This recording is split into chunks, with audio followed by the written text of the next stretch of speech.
అందరికీ నమస్కారం అండి. ఎస్ సుమిత్ర గారు మీతోనే ప్రారంభిద్దాం. సో ఎలా చూడొచ్చు అంటారు? ఎందుకంటే వస్తున్నటువంటి ఫలితాలు చూసుకున్నప్పుడు సో దీని మీద బీఆర్ఎస్ పార్టీ సంతృప్తిగా ఉందా లేదా? సిరాజ్ గారు, మీకు ప్యానెల్లో ఉన్నటువంటి స్వాతి గారికి, కృష్ణతేజ గారికి, ఇట్స్ యూటీవీ ప్రేక్షకులకు అందరికీ నమస్తే అండి. జై తెలంగాణ. ఖచ్చితంగా మేము సంతృప్తిగా ఉన్నామండి వస్తున్న ఫలితాలు. ఎందుకంటే కాంగ్రెస్ ఏదైతే అంచనాలతో ఎన్నికలకు పోయిందో, ఎన్నికల తర్వాత కూడా ఏ అంచనాలను వాళ్ళు వ్యక్తపరిచిండ్రో, ఏ ఆశాభావాన్ని వాళ్ళు వ్యక్తపరిచిండ్రో 90% వాళ్ళు సాధించుకుంటామని గంటాపతంగా చెప్పినటువంటి సందర్భాన్ని చూసినాం. పిసిసి ప్రెసిడెంట్ కానీ, ముఖ్యమంత్రి గారు కానీ మొత్తం మేమే గెలుచుకోబోతున్నాం, బీఆర్ఎస్కి అసలు అవకాశమే లేదన్న స్థాయిలో వాళ్ళు ప్రచారం చేసింది. అదే స్థాయిలో అధికార దుర్వినియోగానికి పాల్పడ్డారు. అదే స్థాయిలో వాళ్ళు బూతులను నమ్ముకున్నారు. అదే స్థాయిలో బెదిరింపులు, హెచ్చరికలు, ఎక్కడికక్కడ దౌర్జన్యం చేయడం మనం చూసినాం.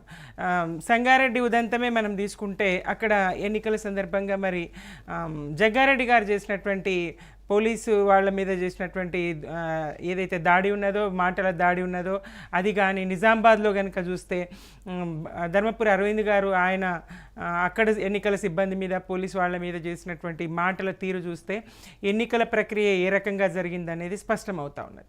ఎన్నికలకు ముందు ఏదైతే రేవంత్ రెడ్డి గారు ఎన్ని కుయుక్తులు పన్నినా, ఎన్ని కుట్రలు చేసినా, ఎంత దుష్ప్రచారం చేసినా, ఎంత బీఆర్ఎస్ మీద దుష్ప్రచారం చేసి ఇదే జాలకుండా ఇంకా మీడియా దృష్టి మళ్లించడానికి, ప్రజల దృష్టి మళ్లించడానికి, తనను ప్రశ్నించకుండా ఉండడానికి ఆయన మరి మా అధినేత, రాష్ట్ర సాధకులు, ఉద్యమ దళపతి కేసీఆర్ గారిని ఉద్దేశించి పరుష పదజాలాన్ని, అనుచిత వ్యాఖ్యలు చేసినటువంటి సందర్భాన్ని చూసినాం.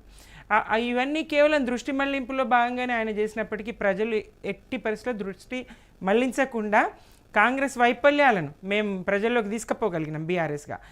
ప్రజల్లోకి తీసుకెళ్లారు, కానీ ప్రజలు స్వాగతించినట్లుగా ఫలితాలు ఇవ్వనటువంటి పరిస్థితులు కనబడుతున్నాయి. ఎందుకంటే రెండోది మిమ్మల్ని పరుష పదజాలం వాడారు, అసభ్య పదజాలం వాడారు. సో ఇలాంటి అన్పార్లమెంటరీ లాంగ్వేజ్ యూజ్ చేశారంటే మీకు సానుభూతి రావాల్సినటువంటి పరిస్థితి ఉంటుంది, కానీ ఎక్కడ ఫలితాల్లో కనబడట్లేదు.